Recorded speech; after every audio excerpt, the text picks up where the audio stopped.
Marker. And action. This is Behind the Bells, the show that takes you behind the magic of your favorite Christmas movies and shows. Within the background of every Santa Claus, reindeer, and stocking is a story. Where did it come from? Our Christmas movie expert will unravel all of that and give you the full story. Sit back and enjoy another episode with Robert Nicholas.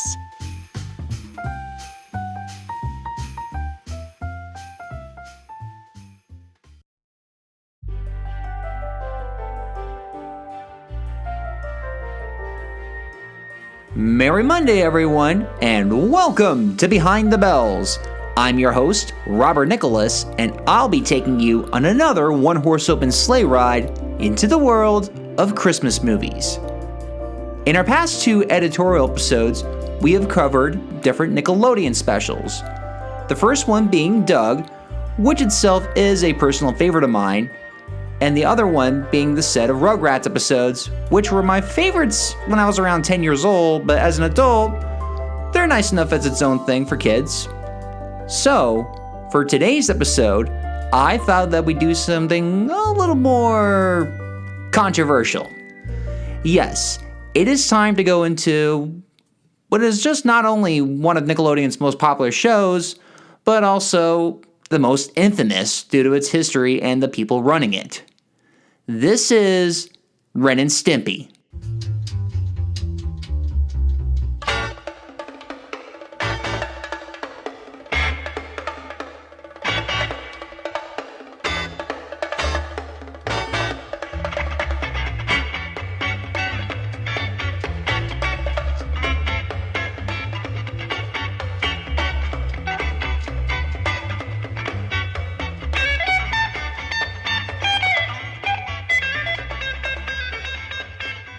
Keep your hands and arms inside at all times. Let's go for a ride.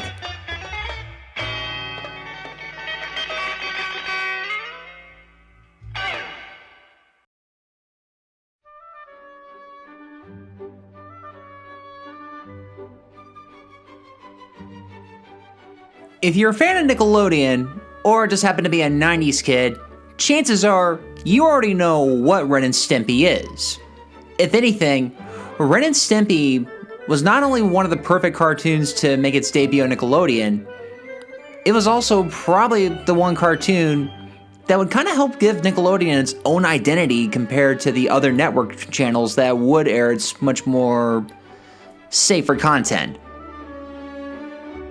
Now, Ren and Stimpy, unlike Rugrats or Doug, which themselves were much cleaner and, of course, had their own definitive story and characters, Ren and Stimpy was pretty much the antimatter to shows like that.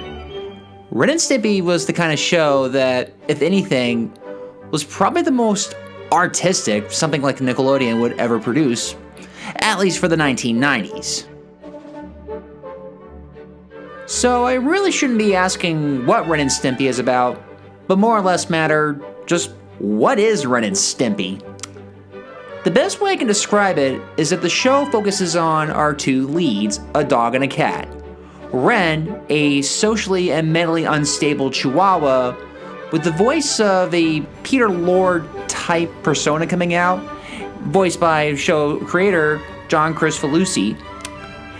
And Stimpy, somewhat of a stupid, sometimes not so stupid cat with the voice sounding like Larry Fine, played by Billy West.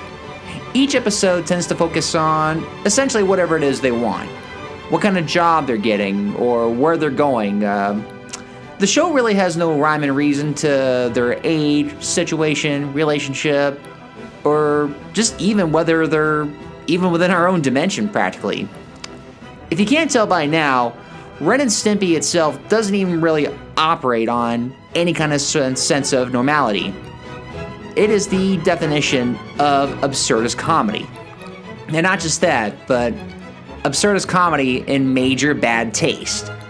So unlike the shows like Rugrats or Doug, which didn't always shy away from the twail humor but never made it something to rely on, Ren and Stimpy was proud of the fact that it was a show aiming for kids that would tell as many pee, poop, fart jokes as much as possible. If anything, Ren and Stimpy was almost like a John Waters cartoon for children, if it also happened to be directed by Ralph Bakshi. Now, the show's shock value would end up making it a piece of controversy amongst a lot of parents and educators. It would also become very infamous with the staff over at Nickelodeon, who themselves were not always pleased exactly what was being shown to a lot of kids. Granted, a lot of that was because the production team was given a lot of freedom to essentially do whatever they wanted, but it makes you think that they would have looked at it a lot sooner, knowing what it was that they were getting into. If anything, they really should have known just what kind of guy John Kricfalusi was. The kind of guy who essentially was emulating his mentor, Ralph Bakshi, who himself was infamous for producing a lot of movies and shows that were in intentional bad taste. Because of that, the show's creator and the network executives would end up conflicting over just how much gross out material can be presented and just how many episodes had to compensate for the darker ones. And with this in mind, today's, or at least the first of the episodes today of the Christmas specials, is technically supposed to be much more warm-hearted, even though our main subject today happens to be a walking, talking fart. But we'll get into that when we get into that. Before we do, let's talk about the history of Ren and Stimpy and where exactly the whole idea came from.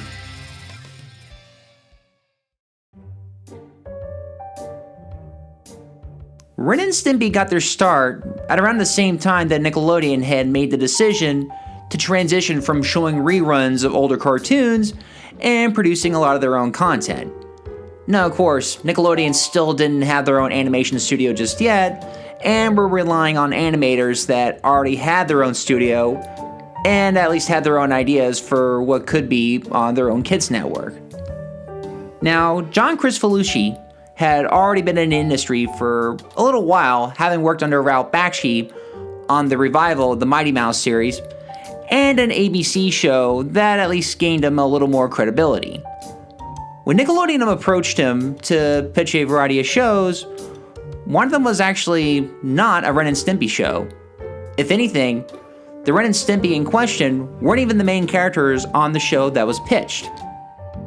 What was pitched was a show called Your Gang, or Our Gang, depending on who you talk to. This was meant to be more of a live-action variety show that would also show cartoons interspliced. Now, according to the vice president of the company at the time, she was not interested in the variety show, but had apparently liked the drawings of Ren and Stimpy, and had asked if John would be willing to produce a show just about those two. He, of course, was more than ecstatic to finally run his own show, so he said yes. And working with his team over at his own company, Spoomco, they had started animating it in 1989. Ren and Stimpy would premiere at around August 11th, 1991, exactly on the same day as Doug and Rugrats. Now, as I went over in my Doug episode, the executives had expected Doug to be the big hit, but ended up with Rugrats instead as their first major player out of the gate. Now, what they thought exactly of Ren and Stimpy is really hard to tell, but it was clear from the get-go that Ren and Stimpy would become something more of a cult hit. Yes, a lot of kids would get into the much more gross-out jokes, but a lot of underground artists really saw the much more abstract and even much more defined attitude that the show had that made it much more appealing. Unlike Rugrats or Doug, whose backgrounds were much more defined and even had established settings, Ren and Stimpy almost never went for that. Yeah, you'd see Ren and Stimpy occasionally living in a house or out and about, but there would be much more specific color patterns that invoke the style of the 1960s, something that really embraced the fact that it was a bit more low budget, even if Ren and Stimpy was anything but that. Now, I will of course go into the much more controversial detailings of John, but I will say that while those that worked with him had admitted that he was something of a tyrant, pushing his animator on the brink of their stress, and ensuring that each episode was up to his quality. Of course, the problem with that was that half the time, he would rarely meet the deadlines and would often get into arguments with the various execs over at Nickelodeon. This, of course, resulted in a pretty testy relationship that only got worse over time as John would do nothing but argue and argue with those in Nickelodeon.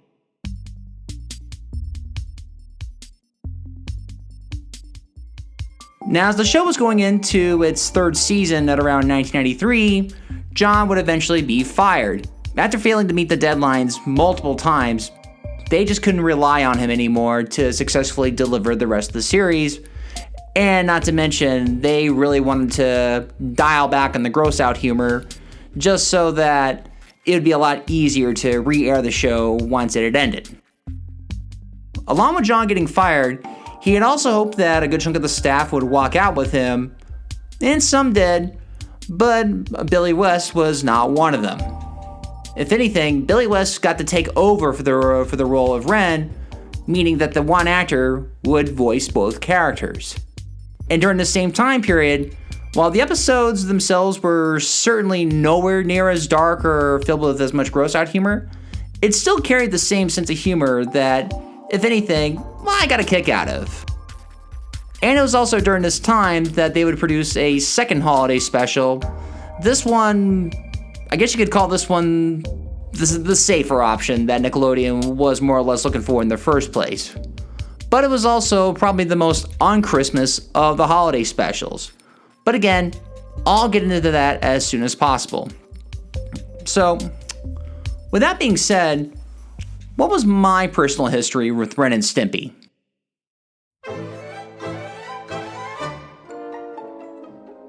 Now, unlike Rugrats and Doug, where I do have fond memories of because I was allowed to watch that, Ren and Stimpy was a total no-go in my house. I think I must have been like 5 or 6 when I first saw it on TV, and my parents just got a heavy dose of what they were seeing. Characters being run over, being thrown into an RV, and pretty much sitting in bed with an old man as he raspily grants them a scary story. Now, this, of course, came from one of the episodes called Road Apples that showed Ren and Stimpy living the RV life.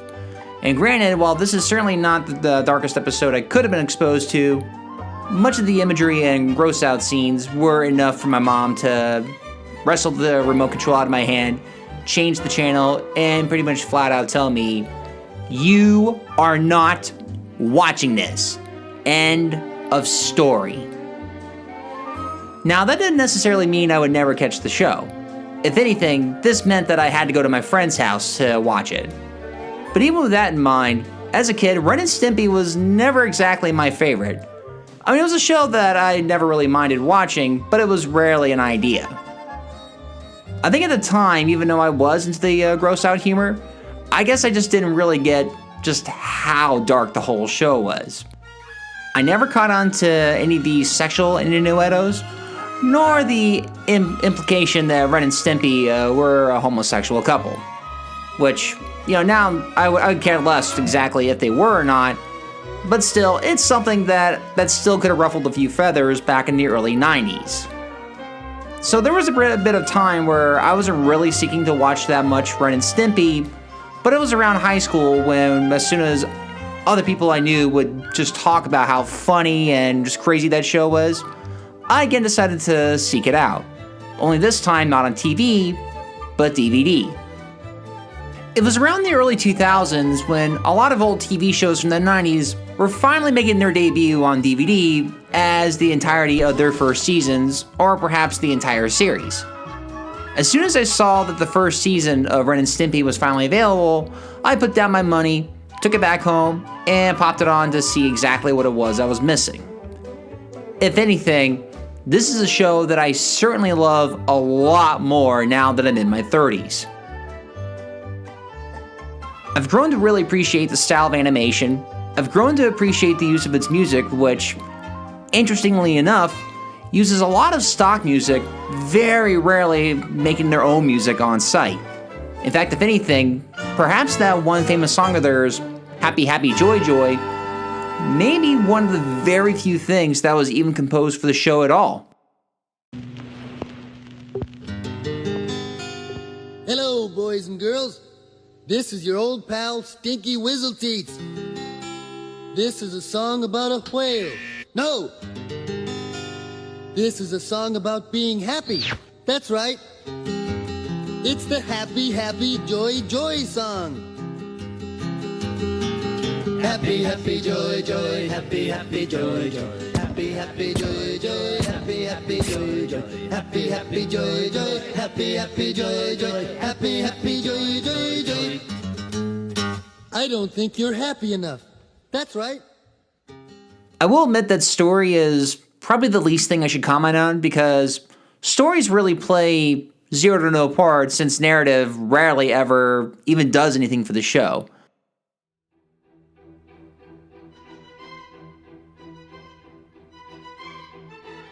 If anything, the show really relies on the interaction between Ren and Stimpy, which itself always comes out really good.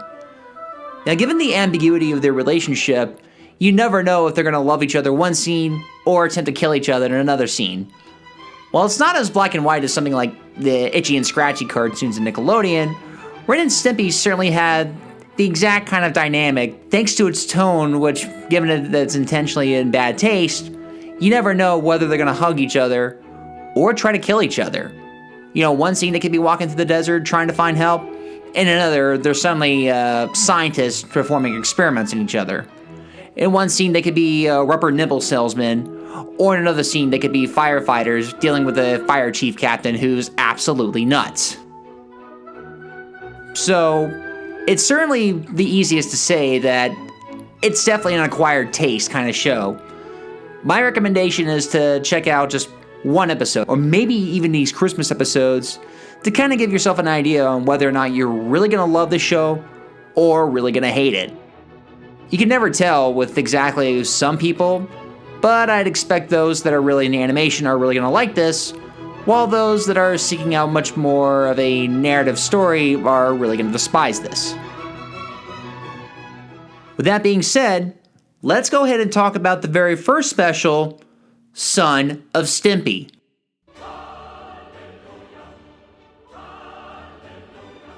Son of Stimpy aired within the second season, which was also during that same time in which John was still on board with the show.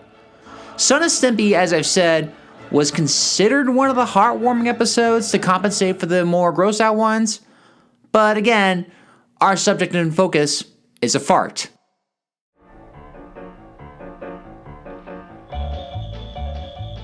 So the show opens up pretty funnily with the narration of, "Hello, boys and girls. This here is a true story we just made up." Which simply begins with Stimpy just watching cartoons on TV as the animation fully zooms in on a frame of his butt. And then from that, we suddenly get this rumble in his tummy as we get what is essentially the rocket launch of all farts, to the point where we even see skid marks on the carpet. Because this fart came out pretty different from his other ones apparently, Stimpy immediately goes to Ren to overtell him exactly what had just happened. Now, of course, we get Ren, who's just sitting in a chair, reading a book in a casual bathrobe, never looking up at once to address Stimpy, at least until the cat continues on. In fact, let's play this clip just to sort of emphasize what this is, and this should also give you a good idea on whether or not you're gonna like this.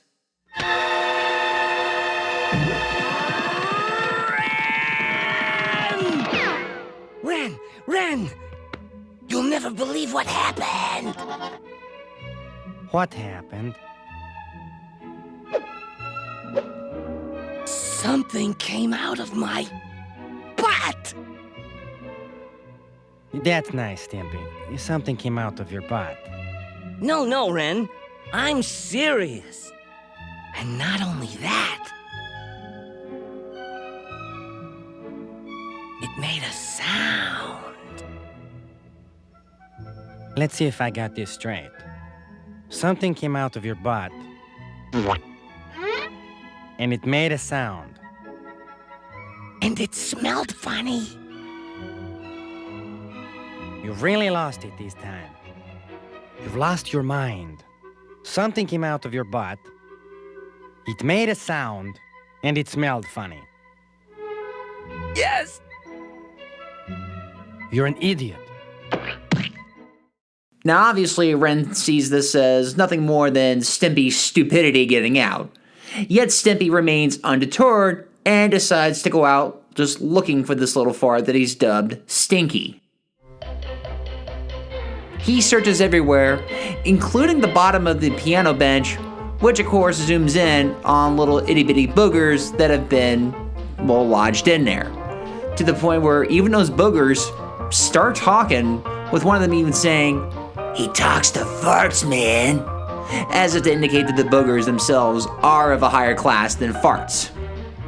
As we continue on with Stimpy looking around the house, you'll start to notice a lot more that a lot of classical music, or at least the stock versions of Clair de Lune and the Hallelujah Chorus, are currently playing, which itself adds to the much more absurdist style that Ren and Stimpy is famous for.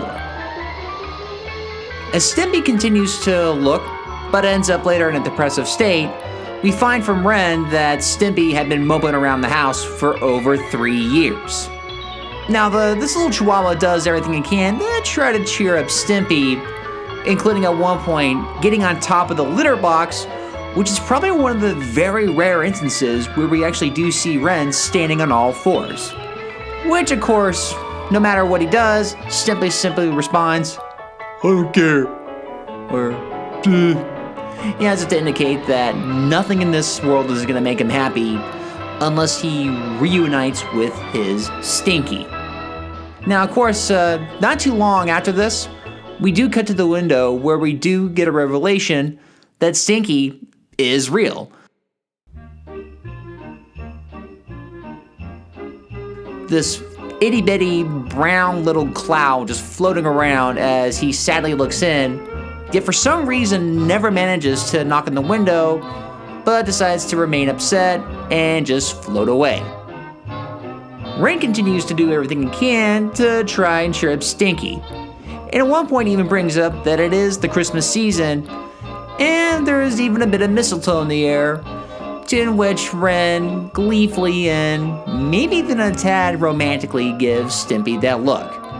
If anything, let's also cut away to this scene just to kind of showcase how brilliant the writing is, at least when it comes to their ambiguity. Stimpy, you've been out here for months. Come in and help me decorate the tree. You can string the dingleberry garland. Huh?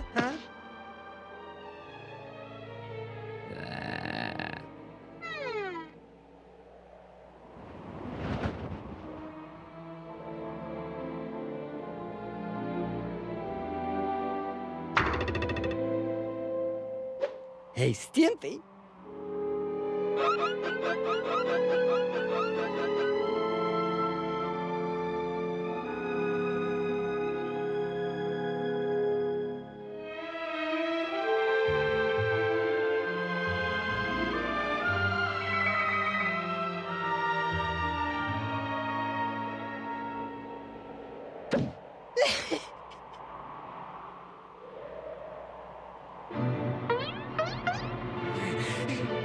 Gosh darn it, Ren!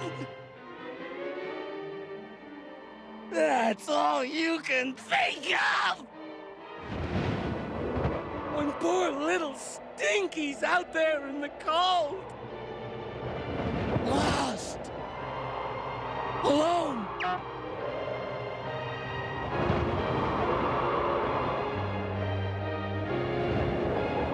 He needs me.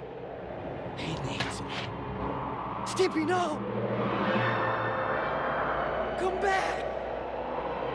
Stimpy!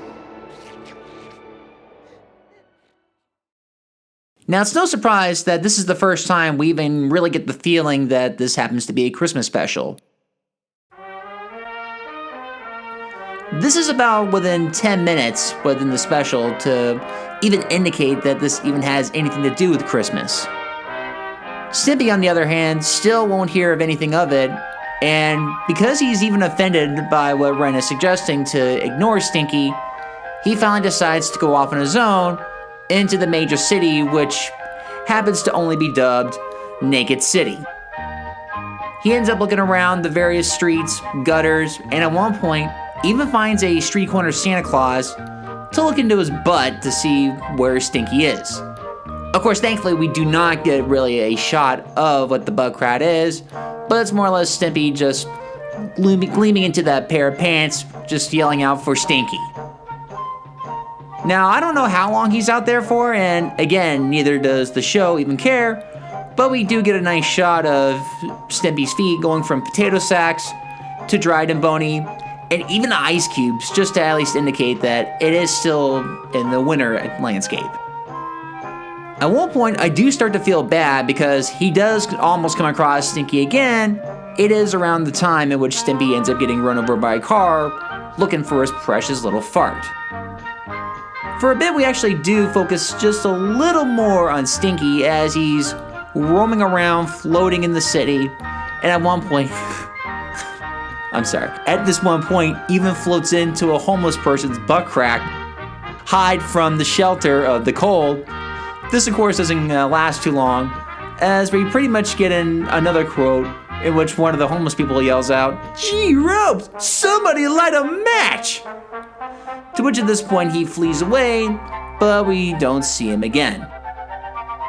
Some more time passes before Stimpy eventually comes home, right about in time for the holiday season. I mean, he's clearly still depressed, but at this point, he's about given up as Ren simply tries to go on as normal as usual. Now, this is exactly when we get into the part where I like to think the writing got just a tad lazy, and again, this sequence is done so bad that I don't even know if it's intentional, but at around this moment, Stinky manages to find his way back home. He pretty much is ready to just greet his dad at this point. Now, of course, Stimpy's too sad to go to the door, so Ren happens to be the one to greet him, and ultimately decides to surprise Stimpy by putting Stinky in his hand and asks Stimpy to just take a whiff. Yeah, you can pretty much tell at this point on just how gross this is meant to be. That's not even the half of it when it comes to the rest of the show. Once Stimpy gets his little reunion with Stinky, we find that Stinky, who's now got the voice of Bobcat Goldsmith, but is still voiced by John Kricfalusi, pretty much reveals that he's an adult now and he cannot return home for good, which of course upsets Stimpy, but up until Stinky reveals his new bride, which happens to be a rotting codfish. We then cut to a wedding, which I can only assume is the same day, since the music in the background is Joy to the World, in which Stinky and the codfish named Cora are officially receiving their vows. It goes on pretty smoothly, with Stinky even being told that he may now kiss the cod, and then the episode seems to end at this point. I get the feeling that this is at around that same time Nickelodeon pretty much instilled that this has got to be where the heartwarming moment happens, which doesn't always jive with the gross out nature, but again, I take that's more of the internal conflict that was going on between the executives and John. Now overall, despite the ending of the special kind of going a little sporadic and maybe even tonally all over the place, I do think that the special does highlight some of the more absurdist nature of Ren and Stimpy, though is it one of the better episodes? I guess that depends exactly what you're looking for from Ren and Stimpy. This is certainly one of the more narrative-driven episodes, which is kind of ironic given how I just said before in the beginning that the whole idea of a narrative was thrown out the window, but this is certainly one of the few episodes I know that its story actually does have a beginning and ending, which I can only take into because this is also the only special where Christmas is even addressed. I didn't see this one a lot as a kid, and as an adult, even though I don't watch it a lot, when I saw this again just for this podcast, it did make me realize that a good chunk of the writing really does highlight exactly why I liked Ren and Stimpy in the first place. It's at least a good chunk of the episode does balance out the gross out sequences and the more heartwarming parts enough. And I would even say I would recommend it if you're willing to at least put up with the ending, which itself feels a bit of a cop-out. We're going to take a short break, but then I am going to get into the second special, which was produced without the handling of John, and is primarily a Nickelodeon special rather than a John Kricfalusi special.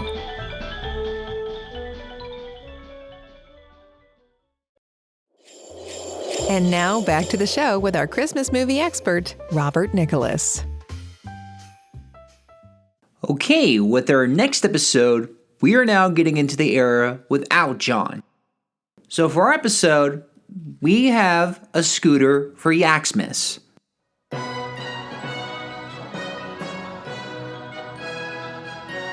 And I'm sure you're wondering, Yaksmas? What's Yaksmas? Well, again, because there is little to no continuity at all, the whole concept of Christmas is pretty much thrown out the door in favor of a brand new holiday called Yaksmas. I promise I'll go into detail as of further reveals, but let's get into the gist of what this story is about. Once again, we focus on Stimpy, who, for Yaksmas, has his heart set out on this Vespa-style scooter that he's hoping Ren's gonna get him. Or at least, from what our Santa-like figure, Stinky Weasel Teats, will deliver. But again, it'll all be explained in a moment. But anyway, as soon as Stimpy is home from work from his day job, he keeps dropping further hints, whether it's on the toilet or at the dinner table with neon signs, hoping that Ren will at least get the hint that he really wants that scooter.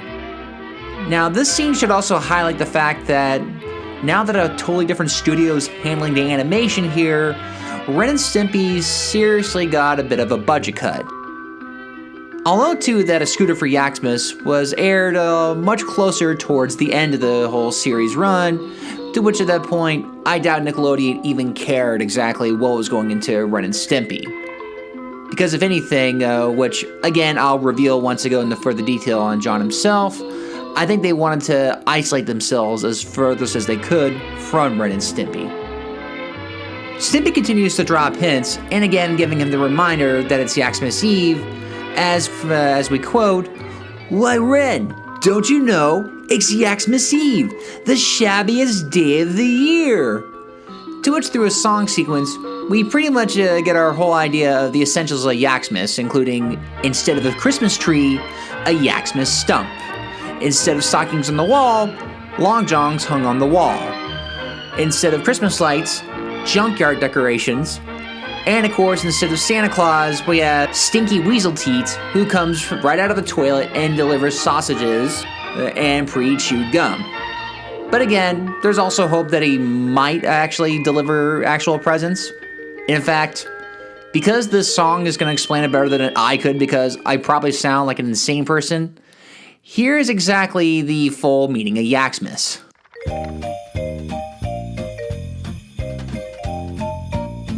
It's a Weasel Teats kind of season.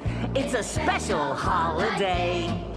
The night air smells of sausage and rancid curds and whey. The pickled chicken livers are all laid out with care, in hopes that old Saint Weasel Teats will rub them in his hair. He comes a-hurling in his souped-up sausage cart, with a great big bag of pre-chewed gum and a hubcap for his heart. It's a Weasel Teats kind of morning, and we jump out of our beds. Then we tumble down the staircase, landing on our heads. So we wolf down meat by-products and choke down pre-chewed gum. Good old Stinky Weasel Teats, he always leaves us some. His suit is made of donkey hide, and it smells like stinky feet. And that is how he got the name of good old Stinky Weasel Teats.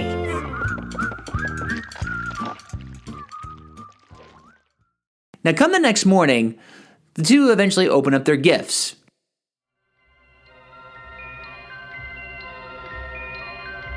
First, Stimpy's gift to Ren is a jewel-encrusted solid gold queen. Not a queen crown or anything like that, but yeah, just a solid gold queen. Again, giving into the nature of Ren and Stimpy. Now, Stimpy, who puts on a helmet already thinking he's gonna get his scooter, is disappointed when he opens up his very small box to reveal used fudge pop sticks. Which, of course, puts him in another state of depression, causing Stimpy to pretty much go out and search for meaning in his life.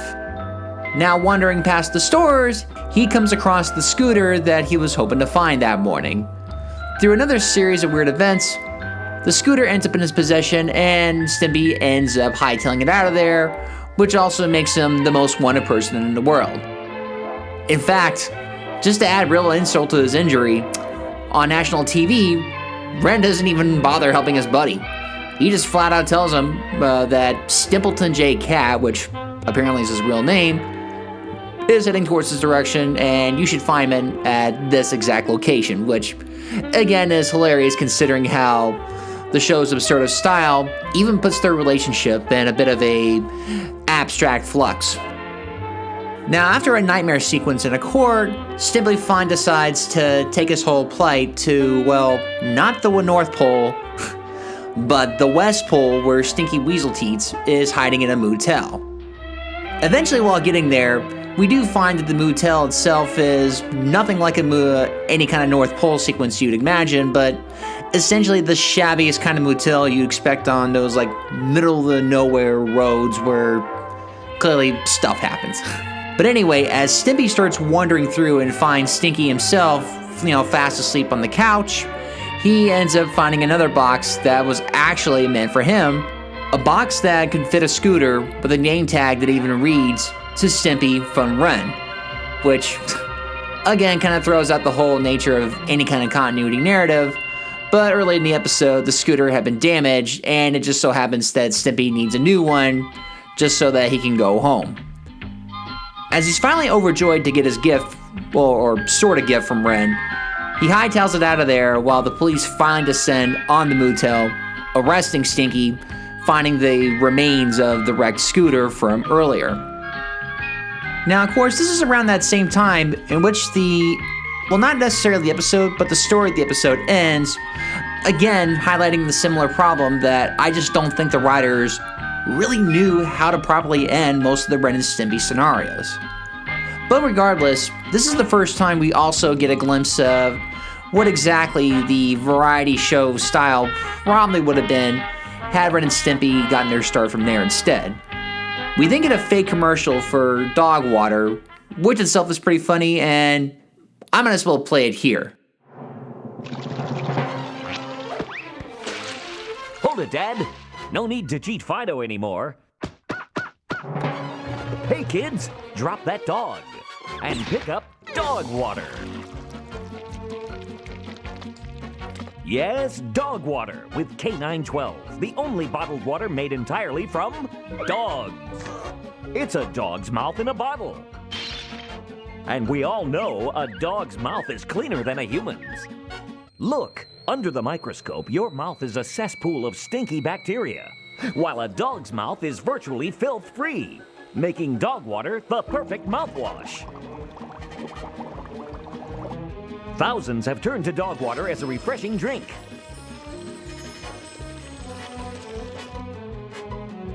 But I'll bet you didn't know that there are millions of uses for the new miracle liquid, dog water. It's a good acne cream. Dog water is also the fragrance preferred by glamorous movie stars. I prefer it. So accept no substitutes or cheap imitations and ask for it by name. I want dog water. I want dog water. I want dog water. I want dog water. New dog water with K912. It's delicious.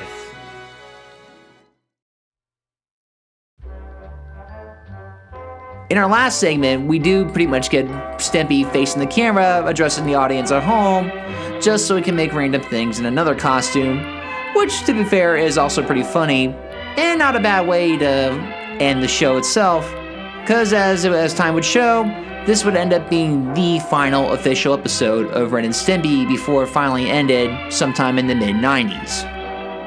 As far as specials go, this one's probably something that I would have liked a little more than Son of Stimpy, if this one happened to have maybe just a little more of that dark humor that I would have expected from the earlier seasons.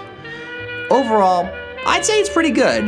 Maybe not as good as the Son of Stimpy, but maybe for different reasons, I personally like this one a lot more. Maybe for the fact that the situation itself is so much of a half narrative, only to throw it all out in the midway, just kind of highlighting the whole nonsense nature of the show.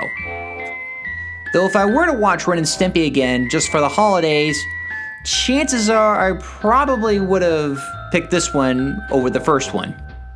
It is weird considering that I had a little more to talk about the first one than I did this one, given that this one was actually my favorite, but I guess that more or less meant that maybe the first one probably did leave a bit more of an impact, given how that specific special did get a little more airtime, even though that one had also come from, well, the John years. It was also from this point on that Nickelodeon really never made use of Ren and Stimpy again. Comedy Central would eventually revive the characters for a much more adult-oriented show, but that show itself is so bad, it's really not worth going over, considering that that one really only ran for a few episodes on Comedy Central, with the rest of the on-aired episodes airing on a DVD platform later on. It's also been said, too, that Nickelodeon really isn't looking to use Ren and Stimpy anytime soon. But again, it depends on who you're talking to, but it is certainly going to be without John.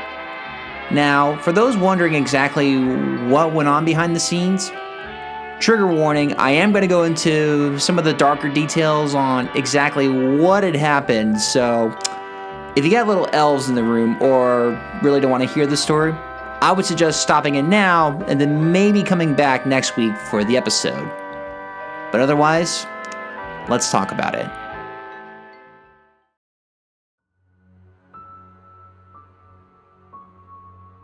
It was one thing for John Kricfalusi to essentially be a bit of a tyrant to the rest of his animation crew. However, one of the darker things that had happened during the production of Ren and Stimpy was his, thrill of dating underage girls.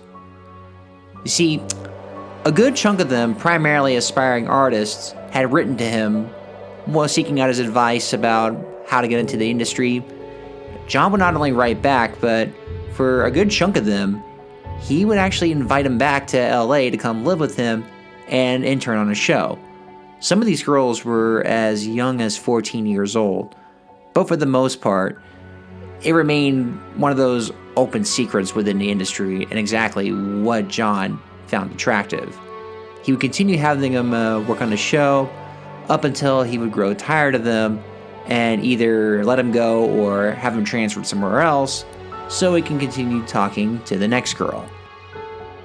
What's disappointing is that John, whenever he responded to a lot of the letters he'd get that he received, would not only send art supplies, but again, gave him the full promise that if they stuck with him, they would become full-fledged animators for Nickelodeon and eventually move on to whatever it was that these young women had wanted. Even after John ended up fired from Nickelodeon, he continued to lure in more and more girls into his Spoonco studio, mentoring them, and unfortunately having them being live-in girlfriends, which also included a sexual relationship. And on top of that, John also became something of a notorious alcoholic due to the stress of having worked with Nickelodeon and having a really hard time trying to reclaim his status as one of the great ones. The whole legacy itself would prove to be a bit troubling for Nickelodeon, as the various other shows on their network, including SpongeBob, had taken a lot of inspiration from John and had even cited him as a mentor for a lot of these other then unknown showrunners. While I have no idea itself exactly how long he kept doing this for, it was around the mid-2010s, at around the time when the Me Too movement was just gaining more traction. A lot more people were coming forward with exactly what was going on with John. And obviously, because the law had set in at this point in which none of these women really had any capacity to sue or even have any charges put on, that still tainted his image enough that at around 2020, John had announced his retirement from the industry. But let's be honest, this was one of those situations in which John was pretty much in a position where he knew that there was no way anyone was ever going to work with him again. And while he never really said that, he has said that his retirement was not by choice. But even with all that, and had he not even gone into any of those relationships, given his background, it's still unlikely that he would have ever worked with Nickelodeon again. In fact, after he was fired from the network, he had actually had several of his letters published in a variety of animation magazines talking about his disappointment with Ren and Stimpy and trying to trash Nickelodeon as a network itself. And like a lot of people, I myself have been forced to really think about the whole art versus artist sort of movement, really trying to figure out whether or not I could still get into Ren and Stimpy, knowing exactly what happened behind the scenes. Of course, the answer itself is very complicated, because you often have to ask yourself whether the show itself is all John's or whether it was a collaboration. I like to think it was more or less a collaboration in that John himself, while certainly being the guiding voice, wasn't necessarily the one who drew every single frame, set up every music piece, or even aired the show itself. Every TV show, especially with animation, is always a giant collaboration effort thanks to the hands and skills of several other animators. Not to mention, when it comes to other Nickelodeon shows, you rarely hear of anything that controversial that had really happened behind the scenes. Now, whether or not you should still watch Ren and Stimpy or these holiday specials is entirely up to you. I could totally understand this sort of situation making it so awkward that this just lingers over each episode like a dark cloud that you really don't want to see this again. But some others, including myself, are willing to separate the artist from the art. And it's easy for me to accept the fact that yes, the original show itself came from a pretty bad guy. I don't want to discount the other people that worked hard on it and made this part of their craft. And yes, even though this does put the other artists in a bit of an awkward position when they talk about their time in the industry, most of them usually do not remove this show on their resume. It still does show exactly what they can do with pen and ink. If you want more detail on exactly what had happened behind the scenes, there's actually a variety of documentaries that are all available to rent on Amazon and iTunes that could probably really go into that detail a lot better than I could.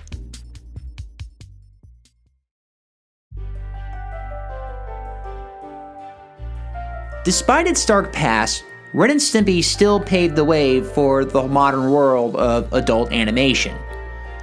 Adult Swim probably wouldn't be around because of Ren and Stimpy, thanks to that channel's onslaught of adult-centered animation. Shows like Super Jail and even Robot Chicken all have their absurdist humor built on thanks to the efforts of Ren and Stimpy.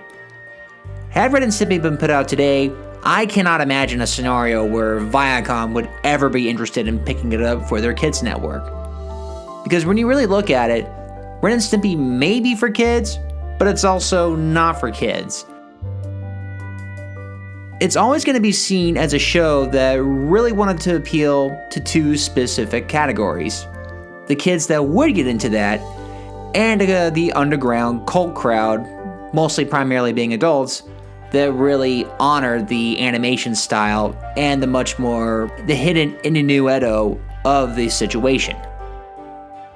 Whether the channel likes it or not, Nickelodeon is always going to have this show to thank for really helping set the tone for exactly making it the channel that's made by kids for kids. Now, could I see a kid come up with Ren and Stimpy? Well, if you really watch the clips of the Happy Happy Joy Joy song, it kind of makes sense given how, everybody's in an upbeat spirit, they're slapping their butts against each other, something that I could easily see a 7-year-old on sugar would come up with. But each time I do see this show, it does personally give me a lot of happy, happy, joy, joy, knowing it would pave the way for something better years later. In our next episode, we're definitely going to go back to another deep dive, which I previously promised for Rugrats, though this time I'm definitely going to be honest about that case. I don't know if I will get it out in time next week, but as I've said, the next episode is going to focus on another Santa Claus, but unlike Krampus, which was a force of punishing people, this Santa actually rewards. But it's also the kind of Santa that really itself is a product of its own time. We're going to be covering the 1985 classic Santa Claus the movie. So stick around for the next 2 episodes where we will go into a deep dive on that film's history. Until then, thank you for riding.